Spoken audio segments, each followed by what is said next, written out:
भगवान शिव ने एक बार पार्वती से कहा, बोले मुक्ति के लिए सबसे उत्तम स्थान है काशी। क्या? शरीर जब छूटे तो शास्त्र कहते हैं, वेद कहता है कि काशी की भूमि में छूटेगा तो सीधे मुक्त हो जाओगे। अन्य पुराणों में लिखा है काश्याम मरणान मुक्ति ही। ये श्रुति वचन है, वेद का वचन है, वेद सूत्र है। क्या है? काश्याम मरणान मुक्ति ही। जो व्यक्ति काशी में प्राण छोड़ेगा वो सीधे मुक्त हो जाएगा। किंतु भोले बाबा ने पार्वती से कहा, देवी काशी में जो मुक्त होगा, जो मरेगा, काशी में जो मरेगा वो मुक्त होगा। किंतु काशी से भी ज्यादा महिमा भोले बाबा ने ब्रज की बताई। भोले बाबा ने कहा, देवी जो व्यक्ति काशी में मरेगा वो तो एक प्रकार से ही मुक्त होगा, किंतु जो वृंदावन में जन्म ले लेगा, मरेगा कहीं और, तो वृंदावन में जन्म लेने वाला व्यक्ति भी प्राण कहीं भी छोड़े तो भी भैया इस ब्रज की ऐसी महिमा है कि वो भी मुक्त हो जाता है, यदि जन्म बस वृंदावन में ब्रज में ले लेता।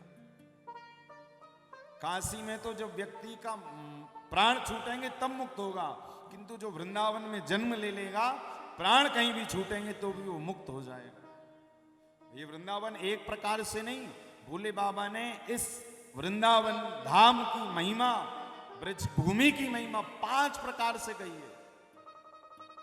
पहला, बोले जो वृंदावन में ब्रज 84 में जन्म ले ले, शरीर कहीं भी छोड़े तो वो भी मुक्त हो जाएगा। दूसरा, बोले जिसका वृंदावन में जन्म ना हुआ हो, किंतु जिसके गुरुजी श्री धाम वृंदावन के हों, जिसका दीक्षा संस्कार, द्विजातीय संस्कार श्री धाम वृंदावन में हुआ हो, ब्रज में हुआ हो, जिनको वैष्णवी संप्रदाय की शिक्षा दीक्षा वृंदावन में मिली हो, बोले वो भी व्यक्ति मुक्त हो जाता है। यदि हमारे आपके गुरु जी भी श्री ब्रज के हैं, ब्रज का आना जाना है, वृंदावन के हैं, तो समझ लो भैया ऐसे गुरु की शरण पाकर भी व्यक्ति मुक्त हो जाता है। ये भोले बाबा कह रहे हैं पार्वती जी से। बोले वृंदावन की महिमा इतनी, जो जन्म ले ले, जो वृंदावन के किन्हीं गुरु जी के द्वारा दीक्षित हो जाए। और तीसरा, बोले जिसका वृंदावन में विवाह है जाए। विवाह का मतलब ये मत लगाइएगा कि यहां की लड़की हो, यहां का लड़का हो, नहीं, आप हो कहीं के भी, किंतु श्रीधाम वृंदावन आकर यदि ब्राह्मणों की सन्निधि में पूरी वेद परंपरा से, वेद श्रुतियों से यदि हमारे घर का वर का वधू का विवाह संपन्न हो जाए तो भी वो व्यक्ति जीते जी मुक्त हो जाता है। जिसका जन्म कहीं भी हो, विवाह श्रीधाम वृंदावन में हो। ये तीसरा भाव।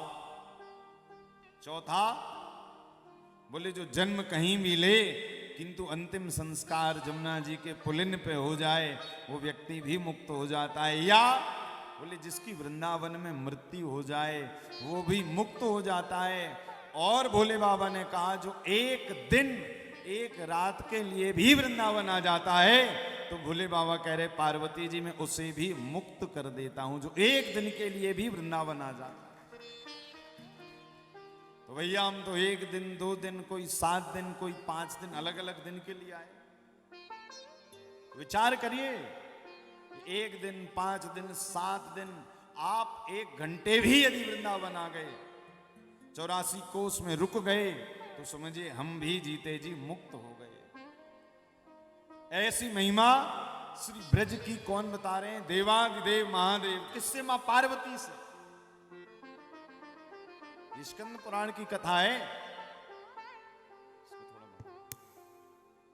ये स्कंद पुराण की कथा है कि ब्रज में यदि इन 5 प्रकार से भी आपका आना हो जाए, इन 5 प्रकार से भी आपको वृंदावन का जरा भी सानिध्य मिल जाए, सन्निधि मिल जाए, तो भैया तो भी आप मुक्त हो जाते हैं।